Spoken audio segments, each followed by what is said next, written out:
नमस्कार, फिर पैसा बोलता है मैं आपका स्वागत है। मैं आनंद श्रीनिवासन। आज मार्केट में ज़बरदस्त गिरावट आई। मैं 11:30 बजे इसको रिकॉर्ड कर रहा हूँ।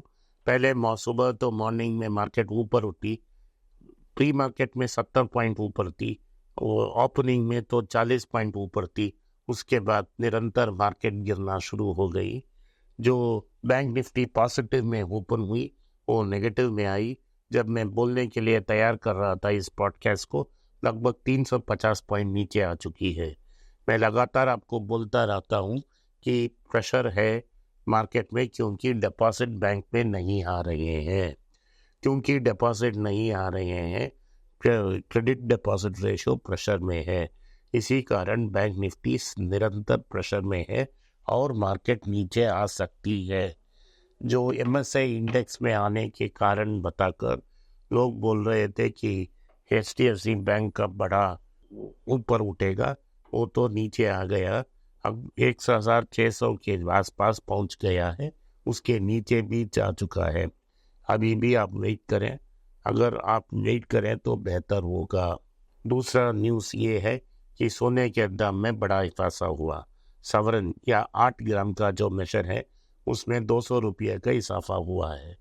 इससे लगभग सोना का दाम 6,730 रुपया 22 कैरेट गोल्ड पहुंच चुकी है। और जो एक्चुअल मार्केट में आएगा आपको, वो लगभग 6,850 पर ग्राम आएगा। अगर आप उसके मेकिंग चार्जेस और जीएसटी डालते हैं तो 7,600 7,400 तक पहुंच जाएगा।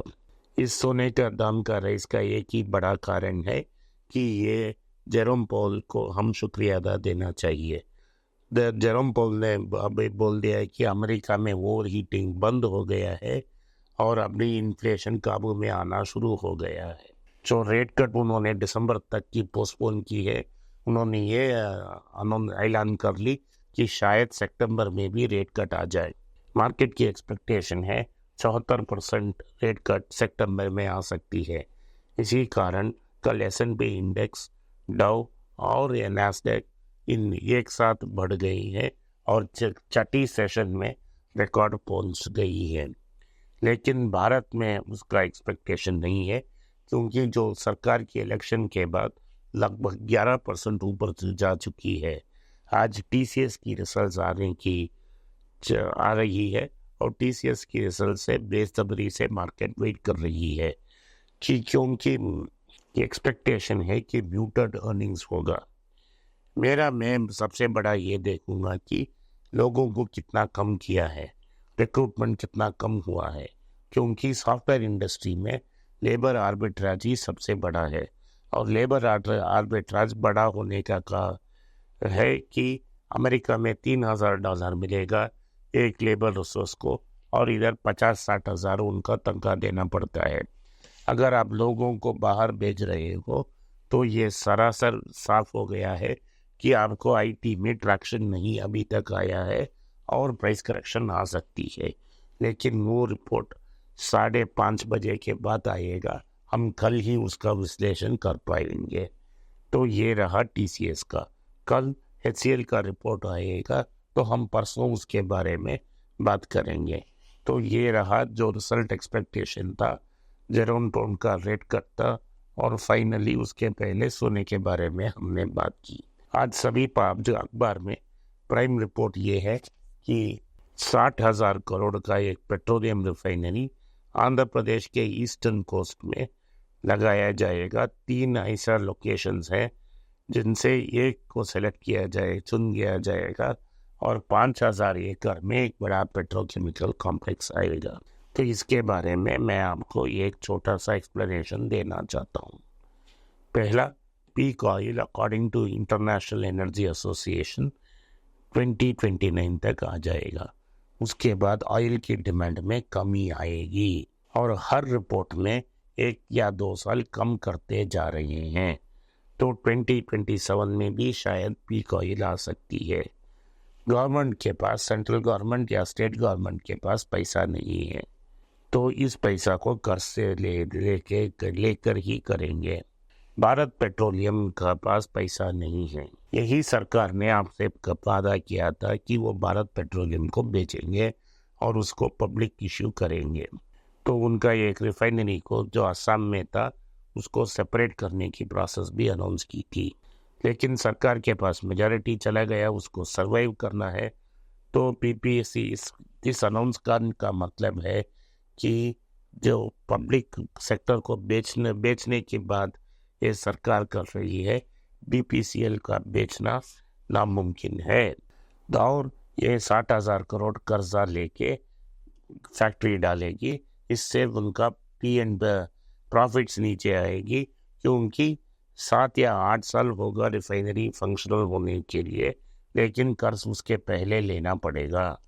तो बीपीसीएल में वैल्यू डिस्ट्रक्शन होगा।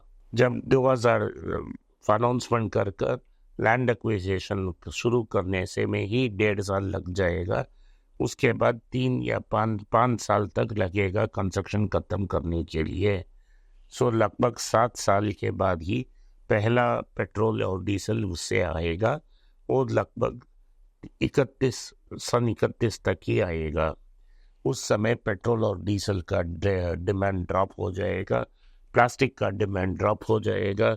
इलेक्ट्रिक व्हीकल्स जो already 5% of our total vehicles है, 3 व्हीलर्स और 2 व्हीलर्स में बढ़कर 2031 तक लोग गडकरी साहब का टारगेट है कि 50% जाए, लेकिन 30% तक पहुंच जाएगा। उसके बाद हाइब्रिड भी बेचेंगे, तो पेट्रोल और डीजल का डिमांड भारत में ही कम होना शुरू हो जाएगा और दुनिया भर में कम हो जाएगा। तो जो 60,000 करोड़ में आप रिफाइनरी बन रहे हो, उससे जो डीजल पेट्रोल मिलेगा उसे कौन खरीदेगा, इसके बारे में पता नहीं। ना सरकार के पास 60,000 करोड़ है, ना स्टेट गवर्नमेंट के पास 60,000 करोड़ है, ना बीपीसीएल के पास 60,000 करोड़ है। तो ये सारा पैसा पब्लिक सेक्टर बैंक से ही उधार में मिलेगा। अभी 5-6 साल के बाद अभी ही पीएसयू बैंक्स को आपने इक्विटी इन्फ्यूज कर उसको ठीक बनाया।